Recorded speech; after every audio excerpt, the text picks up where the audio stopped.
நாங்க ₹1 கொடுத்தா நீங்க 29 பைசா கொடுக்குறீங்க. அந்த 29 பைசால உங்களுக்கு 1000 ரூபாய் கொடுத்துக்கிட்டு இருக்காங்க. இது வேற எங்கேயும் செய்யல. செஞ்சா இந்தியாவே மேம்படும். பெண்களுக்கு பஸ்ல ஃப்ரீ பாஸ் சொன்னாங்கல்ல, அது இந்தியா பூரா கொடுத்தா எவ்வளவு பிரயோஜனமா இருக்கும். இந்த பஸ் பாஸை வச்சுக்கிட்டு ஜிஎஸ்டி போட்டு சிறு குறு தொழில்கள் எல்லாம் அடிபட்டு இருந்த நேரத்தில் பெண்கள்லாம் போய் வியாபாரத்திற்கோ சிறு வியாபாரங்கள் செய்வதற்கு பஸ்ஸில் போவதற்கு உதவியாக இருக்கிறது. இது இந்தியா பூரா கிடைச்சா எப்படி இருக்கும்? ஆனால் செய்யலையே.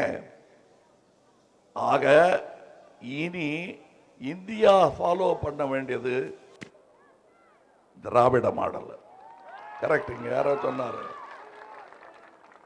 கோச்சுக்கிட்டு பிரயோஜனம் இல்லை. நல்லது எங்க இருந்தாலும் எடுத்துக்கலாம்.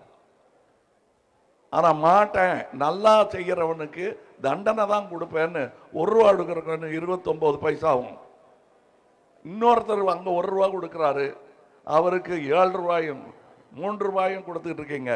நான் பொறாமப்படலை. எங்க நம்ம சகோதரர்களுக்கு அங்க கிடைச்சதுன்னா பணம், அவங்களாவும் நல்லா இருக்கட்டும், அடுத்த கியூல நமக்கு வரும்னு நினைச்சிட்டு இருந்தா அங்கேயும் வேலையோ வாழ்க்கையோ முன்னேறிட்டதா ஒன்றும் தெரியல. அவங்கெல்லாம் வேலைக்கு இங்கே வராங்க தமிழ்நாட்டுக்கு. இதுக்கு மேல பெரிய சான்று வேண்டாம். நம்ம தமிழ்நாட்டு இதை இங்க இருந்து குரல் கொடுத்தா ஓடி வர்ற தூரத்தில் மீனவர்கள் இருக்காங்க, இங்கே இருக்காங்க.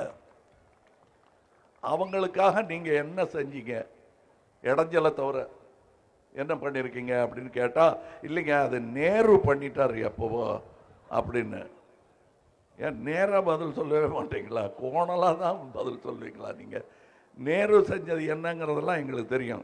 இந்த 10 வருஷத்துல என்ன பண்ணீங்கிறது தான் நாங்க கேட்கிறேன்.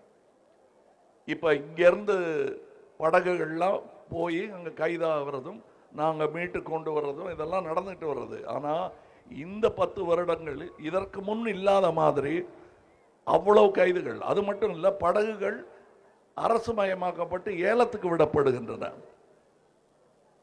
அதுக்கு என்ன பண்ணீங்கன்னு கேட்டா, இல்ல நேரு பண்ணாரு. நேரு என்ன பண்ணாருங்கிறது நான் சொல்றேன். தன்னுடைய சொத்து எல்லாம் நாட்டுக்கு எழுதி கொடுத்துட்டு 16 வருஷம் ஜெயிலில் இருந்தாரு. நீங்க நம்ம சொத்தை எல்லாம் ஒரு ஆளுக்கு எழுதி கொடுக்க பாக்குறீங்க. துறைமுகத்தை ஏற்க முடியாது. நான் அதனாலதான் அந்த கோபத்துல தான் இங்க வந்திருக்கேன். அதாவது என்ன பணக்காரனாங்கன்னு சொல்றதுக்காக நான் வரல. ஏன் இவங்களை இந்த ஏழ்மையிலிருந்து ஏன் விடுவிக்க முடியாது? ஏழ்மை நிரந்தர, பணக்காரன் அப்படிதான் சரியா வாழ்க்கை நடத்தல என்ன தெருவுக்கு வந்துடும். ஆனா உங்க ஏழ்மை நிரந்தரமானதல்ல. ஏன்னா உங்க உழைப்பு இருக்கு. நீங்க வேர்வையை ஒட்டு மொத்தமா எல்லாரும் வேர்வையை வழித்து தூக்கி போட்டீங்கன்னா ஒரு பணக்காரனாவது மூழ்காம இருக்க மாட்டான். அவ்வளவு பலம் உண்டு உங்கள் உழைப்புக்கு. இதுல இதெல்லாம் நல்லதா நடந்துகிட்டு இருக்கும் போது அண்ணன் தம்பிக்குள்ள சண்டையை மூட்டுறது, இல்ல ஜாதியை சொல்றது, மதத்தை சொல்றது, இதெல்லாம் தொடர்ந்து இவங்க பண்ணிக்கிட்டே இருக்காங்க. இவங்க என்ன யாருன்னு கேக்குறீங்களா? நான் சொல்லணுமா? உங்களுக்கே தெரியும். பேர் சொல்ல பயம்லாம் இல்ல, அது உங்க வாயால சொல்ல வைக்கணும்னு.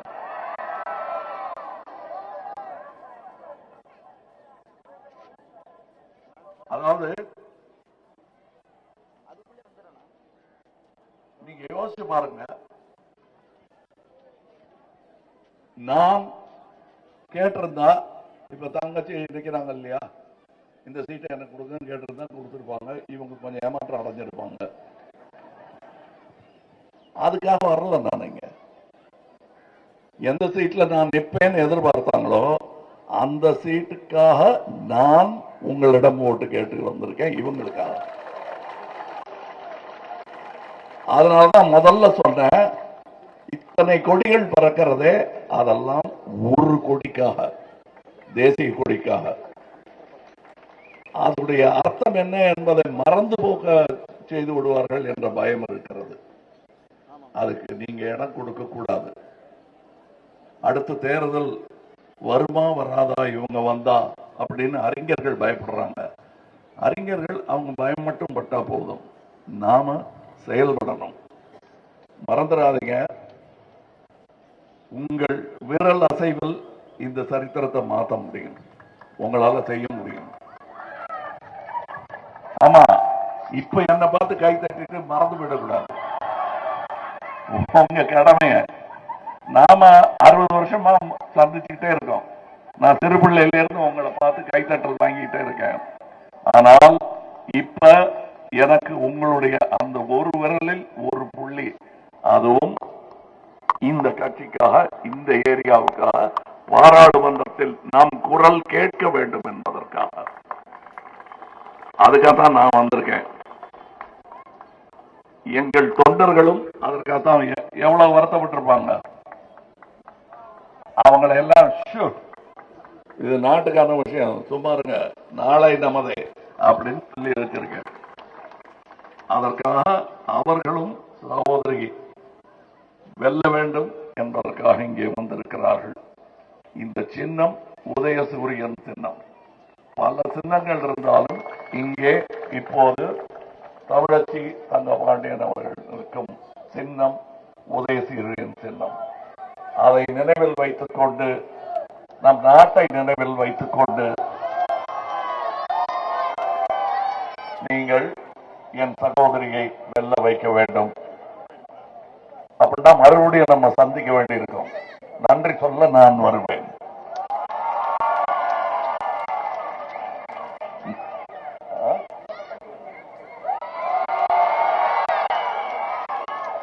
இந்த பக்கமும் திரும்பி நின்று பேச சொல்றாங்க.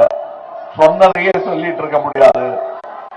ஆக உங்கள் அன்பு என்ன 60 வருஷமா நடத்திக்கிட்டு இருக்கு, இனியும் தொடர்ந்து நடத்தும்.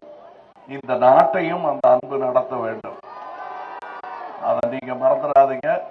நாளை நமதே.